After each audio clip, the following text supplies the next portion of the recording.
So welcome back to my channel. This is Dom, and by popular acclaim, well, two people asked for it, I thought I'd do a quick video on how I paint up my Confederate infantry to sort of get them to a reasonable tabletop standard like what those are.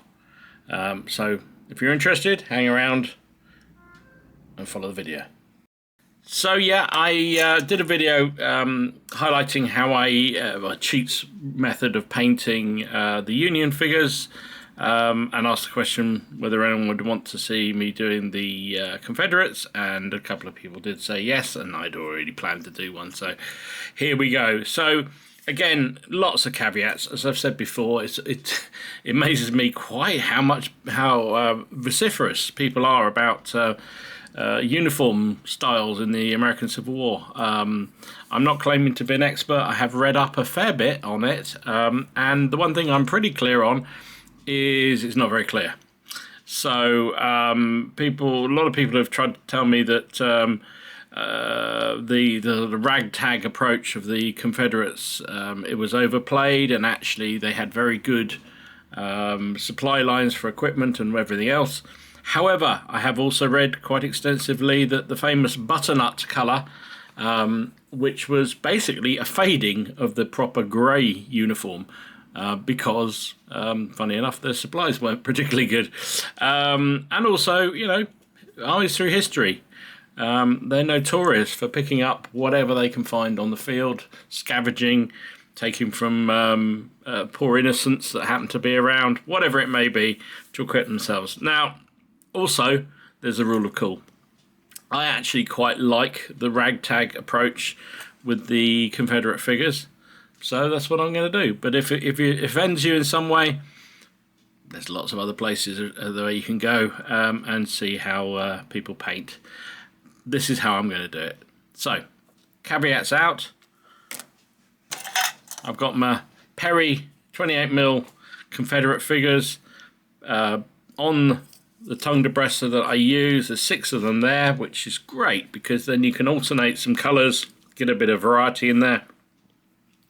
They have been sprayed with a light grey colour. I think this was probably one of the Halford's greys, I think. I just find it a really good way of giving a nice solid base paint. I find white sometimes a little bit too bright when you finish painting, and dark, and the black, I just can't get on with black, mainly because I use a lot of contrast and it don't really work with contrast. So my first step is going to be doing all the flesh. Again, I had a comment in the chat with somebody else saying on my last video about, oh, you do your flesh first as well. It's one of those things. I've always painted the flesh first. I don't know why, but that's what I do. So I'm going to use contrast paint, Gulliver's Flesh, and I'm just going to do the faces and the hands. So I'll be back in a sec. Right, that's skin tone done. I just, as I said, use the contrast Gulliver's Flesh for that. So next up, I am going to use a variety of colours. So, as I said, in all seriousness, so as I understand it, simplifying the thing entirely here, Confederates, so historically, up to the American Civil War, the sort of government regular forces wore blue jackets, dark blue jackets, and light blue trousers, and predominantly, in fact, almost exclusively, the regiments that were regular moved into the Union side of the government because they were government forces. And so that's why the Union side, their sort of uniform tended to be that dark blue jacket and light blue trousers. The Confederates had more of a tradition that, well, sort of in America generally, there was a tradition of militia formations to wear grey jackets, grey uniforms. And as a result, because the Confederate Army didn't have any regular formations, they largely adopted the grey as their predominant colour. Now, that's simplifying it. There's a lot of different militia formations, a lot of different setup. But basically, that's what happened, for simplicity's sake. So, and then you'll also hear, if you're reading up on or looking at videos or talking to people about ACW, is this term of butternut colour, which is sort of a brown colour. So where does that come in, Dom? Well, I'll tell you. Basically, because the Confederate forces were equipped quite well with supplies, but largely from sort of more homespun factories, so smaller scale operations, and they used a dye that was sourced from the butternut seed, I believe, if that's right, and it was a brownier colour. And as the uniform faded, as that grey uniform faded in the sun and being washed and what have you, it became increasingly more brown, hence the butternut brown. So uniforms that are worn out and have been in the field for a while would tend to be more brown than grey. That's why you often see a mixture. So that's the background as I understand it. I'm sure somebody will correct me. But what I'm going to do with these is I'm going to paint a mixture of colours. Again, as I said at the beginning, I actually quite like the ragtag look to my Confederates. So I've got here, this is Panzer VIII's Old Wood, which is a sort of yellowy brown. I've got contrast snakebite brown, a snakebite leather, sorry, and I've got contrast agaros dunes. There you go, usual ability to spell myself. And then I'm also using Castle Grey, which I quite like as the Confederate grey colour. Also pretty good, I think, is sort of Second World War German field grey, has a little bit more greeniness to it. That's pretty good. So what I'm going to do is I am going to, I've got the 6 figures here. I'm going to do 2 of them with grey jackets. I'm going to do 1 of them with old wood. I'm going to do 2 of them with the agrax and 1 of them with snakebite leather. I am also going to paint a couple of them, I'll do 3 of them with a mixture of those 2 colours for their trousers, just to show that ragtag. Trousers wear out quicker than jackets. So you know, I think it's fair. Veterans in the field with faded uniforms, trousers that are worn out, and they're going to grab what the hell they can find. So let's start with that, and I'll be back when they're done. Right, so I made good progress here. Coloured in, as I said I would. I can't remember how many jackets and trousers I said I was going to do in different colours, but I've basically done 3 of the 6 in the grey. I've also forgot to mention did their caps in the same grey, and then a few of the others I use those alternative browns just to sort of give a little bit of variation. So that is actually the Old Wood colour there. I think that one is, oh, I don't know, I think that's a snakebite. That certainly is there, and that's the agrax. Agaros dunes, that's it. I also took the opportunity of doing a couple of the bed rolls that they've got round these figures, just a couple of them. Now, again, as I understand it, and I stand to be corrected, of course, the bed rolls didn't tend to be an army issue, or maybe they were at the beginning, but the Confederates were fairly well known. Well, again, depends what you read, but what I've read, they tended to have different sort of bed rolls, so there was no uniformity to them. Some of them actually were quite bright because they may have been ones they brought from home, again in keeping with that militia feel of these troops. So I've just done a couple in brown. Well, that one's a sort of paler brown and that was a darker brown. This one I'll probably do in quite a bright colour, just to sort of give a bit of that variety. I've also done a couple of their facial hair using Gore Grunter fur, which I think is a brilliant colour. Haven't done them all. I'm going to do some more in a minute with a darker brown. I'm going to use Wildwood to do the rest, just so there's a bit of variety. You don't really need to do that with hair because by the time you varnish them and everything else and put them on the table, nobody will really notice the hair colour much. I've also done a couple of, some of the figures have got hats on rather than keepies or keppies, so I've just put some brown on those just to sort of base them. Again, doesn't seem to be any uniformity to hats, so I've used a variety of browns, a couple of blacks, that sort of thing in mine. So there you go, that's that. So I'm going to do the hair on the figures I haven't done so far, plus I'm going to do the trousers. Now again, depends where you read, but traditionally Confederate troops had the same sort of, well, they had a slightly different pale blue to the Union trousers. Union trousers were supposed to be a sky blue, I believe, and the Confederates were slightly darker, I want to say, but not so much that it's going to bother us particularly. So I've just pulled out this Army Painter troglodyte blue. Also, I know their sky blue, I think that's the Army Painter Fanatic one, is also really good indeed. So either of those will do nicely. And I'm going to do the trousers on the guys who I haven't done brown, if you see what I mean. So I'll do the hair on the remaining figures and the trousers, and then I will be back. Right, there we go. Trousers are done. I've also finished off the hair on the few that hadn't been done. And you'll notice also, because, as I said before, I want these to be sort of a ragtag unit. I know. I've done a few of them with brown boots, and the rest I'm going to do in black, just to give that variety in there.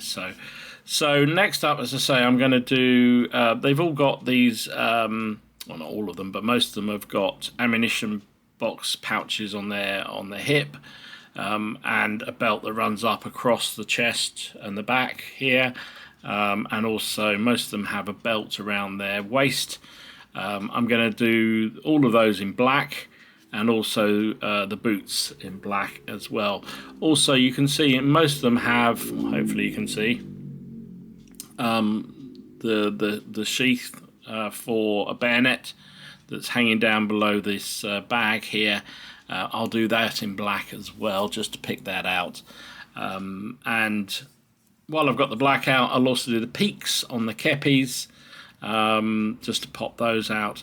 And not on this stick, but on the other stick, I'll finish off any of the hats that I haven't done brown. I'll do them in black as well. So back when I finished that. Right, so there we go. All the black is done. What I'm next going to do is I'm going to get the khaki webbing, and I'm going to do the I don't know what they are, bread sacks or whatever they are that the each of the figures have. They've all got them. I'm going to do them, and also I don't know whether this comes out terribly clearly, but you can just about see on the figure they've got two straps, one higher, one lower, one in some cases. So I'm going to do the one that is associated with the what I'm calling the bread sack down there. And just colour that in first. I always find that's better to do it first before you do the canteen strap, because that will probably be a dark colour. So start with the light one, work back. That's my rationale with that. So I'm going to do that. While I'm there, I will also do the other bedroll here. I'll do it in a slightly brighter colour, just as I said earlier, just because I like the ragtag look and the fact that a lot of them used home-spun, home-supplied clothing or blankets for this. So we're back. Well, I'll be back when this is done. Right, so you can see I've done the what I'm calling the cloth bags, the sack, like bread bags. Using that, whatever it was, the khaki from Warlord Paints. I've then done the strap and the canteen using this Vallejo mahogany brown. I mean, to be honest, any kind of brown will do. just the first one that came to hand, if I'm honest, and used that one. So I've done that, and you can see I've tried to, well, hopefully you can see, I've tried to leave the lighter strap underneath just showing. I've also did the blanket roll for this figure, used a sort of orangey brown colour, not as bright as I was originally planning to do. So next up, we're almost at the end of the ugly phase. I'm going to do the rifles or muskets. These are rifles, I think. Going to do the stock of those. I'm going to use. Didn't get that out. Where is it? I'm going to use Warlord Wood Brown for that, and then I'm going to run, as I've showed before. Many videos, I'm going to do the barrel using plate mail. Shiny colour, but it dulls down nicely once you've done it. So I'm going to do the barrel with plate mail, and also the little rings that go around the musket there, and also the stock and the trigger area will do with that. So back when that's done. Right, so that is done. You can see I've done the muskets or the rifles. I've also done the rifle slings. I just used the same old wood from Panzer Aces, from the Vallejo Panzer Aces range, I should say. So that's the ugly phase done. So next up is the fun bit. It's applying the liquid talent. So obviously this one I've done slightly differently to how I did the Union paint up. Rather than trying to reach around the camera and paint and then speed it all up, I've literally just obviously cut. Mainly because I'm doing 6 figures, and that takes a little bit longer than doing just one. But let me know which way round you prefer, whether you prefer seeing me working at blurry speed with some stupid music on, or whether you prefer it being cut. So I'm going to just apply the liquid talent onto the figures. First time I did this, in fact, I think it was with that lovely dipping stuff that Army Painter used to do. A really foul-smelling tin of paint of I don't know what it was exactly, but it was very stinky. And I remembered having my figure that I thought was relatively nicely painted. It wasn't. It was terrible. And dropping it in, or holding it in the can, and then seeing what it did, and thinking, oh my god, I've just ruined a figure. And then after I'd washed off the excess and let it dry, actually came out and thought, you know what, that's actually pretty good. And then, of course, you realise that actually that's just the start of the process. Anyway, enough of that. So yeah, I'm using, did I show? I don't know. I'm using Citadel non-oil. It's my favourite for this sort of thing. I could use, particularly on these Confederates, I could use the Earthshade, Agrit's Earthshade, because it has that brownier colour. But overall I prefer the darker black one, so that's what I'm doing. So you just give it a really good coat. A really good coat. Try not to allow it to pull too much in places, but you want it to go into the recesses of the figure. So there you go. Do the back. So I'll finish these off, I'll let them dry completely, and then we're back for the next stage. I could do some, you know, rapid paintbrush movements and some music if you like. Right, that's all nice and dry now, and actually, you know what, they're pretty reasonable tabletop standard already. Do the faces and pretty much that's it. But I'm just going to do a little bit more. I'm going to go back in with the Castle Grey from Army Painter. And all I'm going to do on the uniforms that are... Oops, hang on, just get the right paint. There we go. On my plate over here. I'm just going to put a little bit on the highlighted areas where the grey is, because although it's pretty much the same, well, it is the same colour that I used as the main colour, the fact that I've used a heavy wash on it, unwatered down, means that if I put any kind of if I put the original colour back on, it's going to be lighter than the one that I used, than the sort of here on the figure. It has to be, because, let's say, because we've used that heavy wash. So I can just sort of almost drag brush on the figure, like so,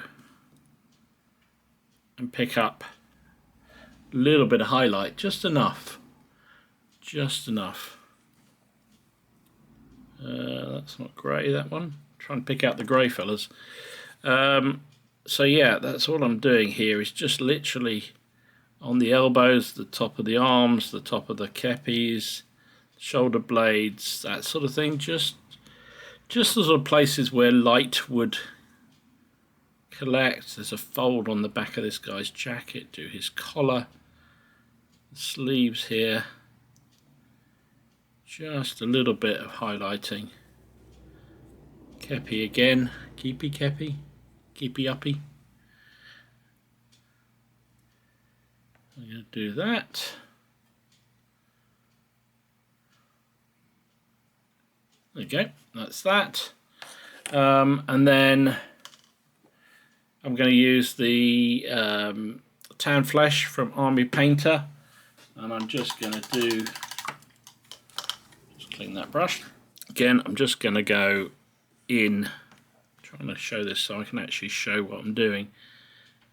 Just pick up the nose, the chin, the cheek, the earlobe,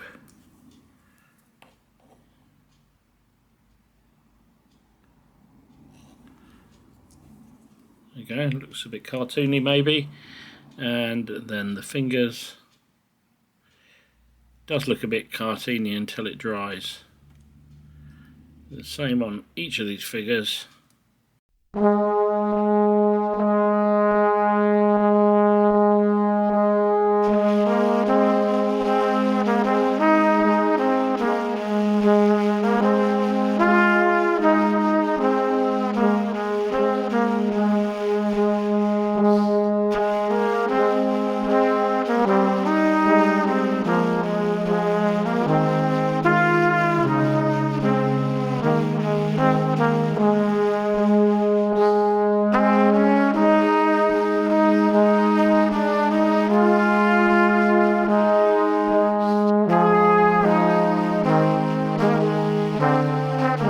There you go.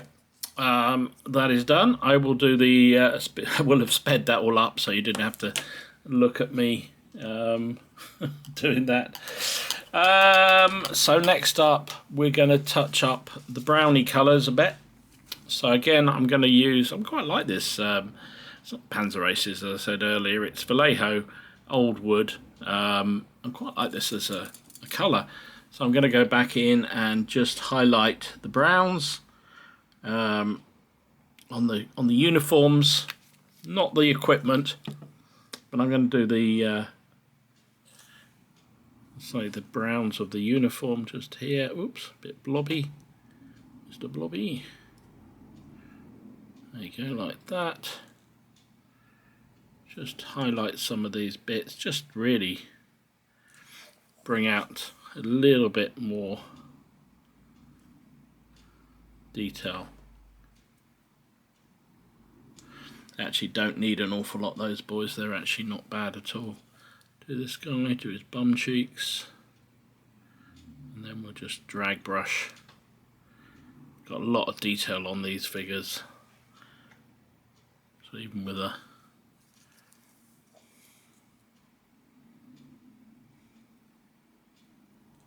there we go.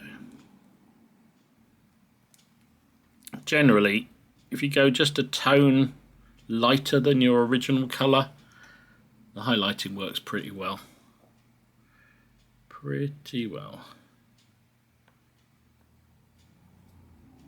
So you don't have to do this, it just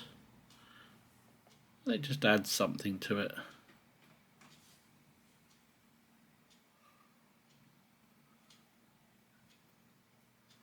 This brush is making a mess. This is a newish brush. Citadel. Never buy cheap brushes. God damn, look, it's splitting already.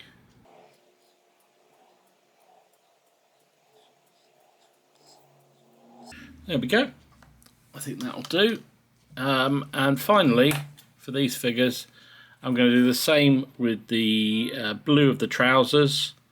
And I am just going to get a little bit of the brown back out, the wood brown, and just touch up the stocks of the rifles and the bits of wood there.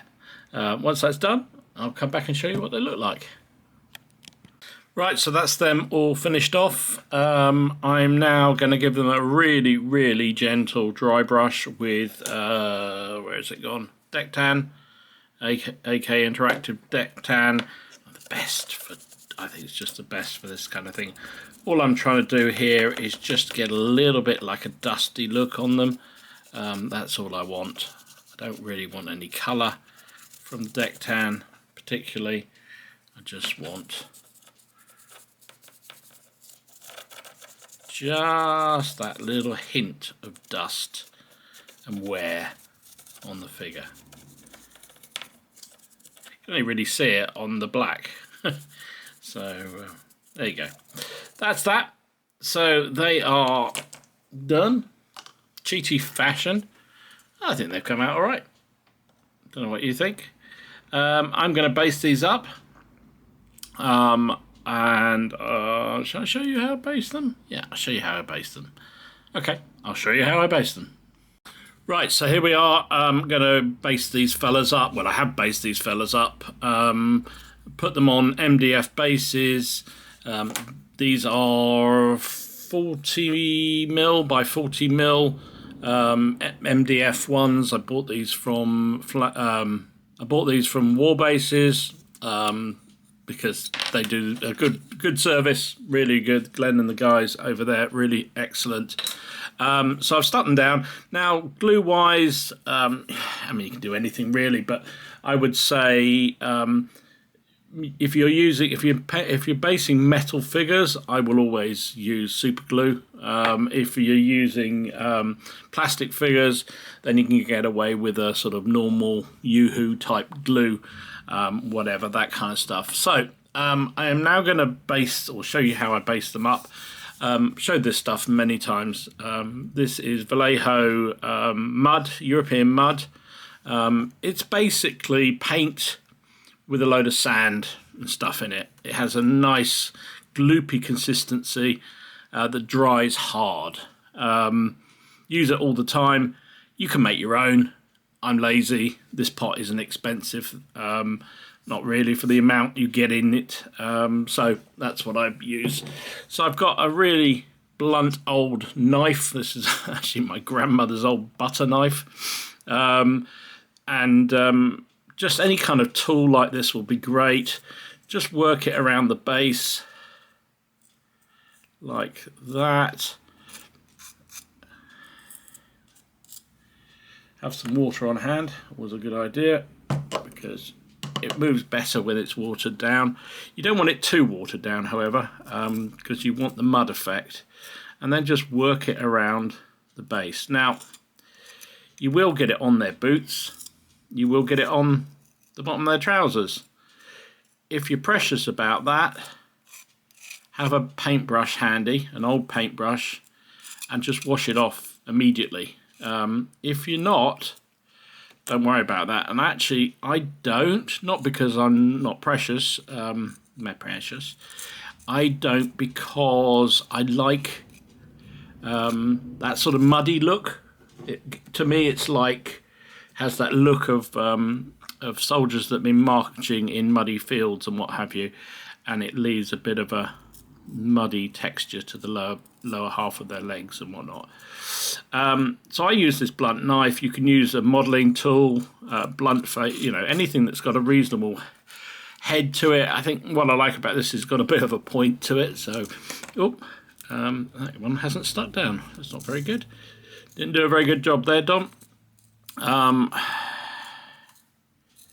One thing I'll say on basing, I saw Rory from Clodden's Painting Studios doing a quick video on how he bases up, and he uses a very similar method to me. The only difference is he dry brushes after the mud is dried. I don't bother. I kind of don't think I need to, but he does, and that's fine. But one of the things he talked about, which I sort of did without really thinking about it, and probably maybe others do as well, is effectively dry fit your bases before you glue them down. So what I mean is plan out the positions of where they're going to stand, so that you get a bit of variety if that's what you want. In the case he was showing, yeah, that really hasn't stuck down. That's not good. In his case, he'd used cavalry, and he didn't want them to overhang and obstruct each other, which makes perfect sense. I'm going to stick a bit of glue under there. There we go. A little bit of super glue. Didn't see that, did you, folks? Yeah. And I think that's a very good idea to do, and it's something I sort of subconsciously do. I did it with these. I just basically put them out on the bases before I stuck them down to make sure that they sat in the way I wanted them to do as a unit, so each of them sort of fits the way I want it to appear. So it's a good idea to do that anyway. So next step for me is some tufting. So I like to feature a couple of sort of flowery things in there. So these are Tajima 1 tall flower tufts. I've got some red ones, I've got some yellow ones, I've got big ones, I've got small ones. Just something that adds a bit of, something a bit different. These are the yellow ones, and you can see just use a bit of tweezers. Now, because this Vallejo is still wet, and these tufts have a little bit of adhesiveness to the bottom of them, I find I don't need any glue. I just stick them in to the mud and make sure they're in using an old pair of tweezers. There you go, a couple of those. Now, I've talked about these fellas before. Now, this is a tub. This is a tub I got off Amazon. Wall Painter Scenics tufts. You get a box in here of, I don't know, there's oh, here you go. It says 728 tufts. It's about 25 quid. Now, they're all a bit uniform. You get 2 or 3 varieties in there, but they're fairly uniform. So, but to bulk out a base, 20 odd quid for a bunch of these is just brilliant. That's the variety you get. You get brown ones, you get the very greeny coloured ones, you get the sort of autumnal ones, and then you get quite a hairy one like that. So I just put a couple of these in on the base, like so. Again, you don't need to stick them down because the mud does the job for you. Just make sure they're into the mud. I have done that before now. Stuck them down. I thought, yeah, they're stuck down, and then realised all I'd done is just sat them on the top, and they hadn't actually sunk into the mud. So don't do what Dom does. So there you go. Just work them in a little bit, like so. There you go. Now I don't overdo it. I leave a bit of the mud there because I quite like the texture of that. And when it's dried, it looks pretty good. But that's basically all I do. If the base side is really mucky, I try and clean that up. And sometimes I will run some brown paint around the edges if I can be bothered. But you can see these bases have a brown edge to them, so it kind of molds in anyway. You don't often need to do that. So there you go. I'm going to do the rest of the unit, and then all I'm going to do is I'm going to spray varnish them. I use a very matte professional varnish spray, which is quite expensive, but I just like the effect. And I will spray them up and show you what they look like as a unit. And there you go, that's the unit finished. It's had its varnish. Now, I didn't say it, but it was implied, hopefully. When I spray varnish my figures, I do it once the basing's done, because I think, again, that adds a bit of protection to the Vallejo mud. Also, helps to adhere the tufts as well, and it's just a habit I've got into, and it works for me. So that's how I do it. So you can see, hopefully, the figures are nice, and they're not going to win any prizes, but for me it's about getting the boots on the table, getting the figures out there. If they're unassembled and unpainted, they're not going to see the table, whereas if they're painted, they've got a fair chance. That's the theory. Boots on the Table is the name of the channel for a reason. So I hope you found it useful. If you did, please give it a like and subscribe. I will be I'll do some still pictures, or just show a short video of it on the turntable. You can see closer what these look like, but they're really designed to be seen at 3 foot away, and I think they come out very nicely. The flag, if anybody's interested, that's the flag of the 3rd Arkansas Regiment, I believe, and I think I picked that one from GMB. Flags of War also do some really nice flags for this period. Not terribly expensive, but again, a flag adds to the flavour of the unit, right? Also found out that the Confederates tended to only have 1 flag in their regiments, whereas the Union had 2, which is kind of an interesting variety for them. So anyway, enough of my kerfuffle. If you enjoyed it, please hit that like, hit the subscribe, all the other good stuff. If you're interested in ACW as a period, I will be playing some games. First one will go up I did last week with some of the units I previously painted using black powder, but I plan to try out Pickett's Charge again, which I have played in 15mm, but I don't fancy trying it out on 28mm as well. And there'll be a lot more of the ACW, along with all the other stuff that they do. So hit that subscribe, hit the notification for when I post videos. Thanks for watching, and I will see you all again soon. This is Dom, signing out.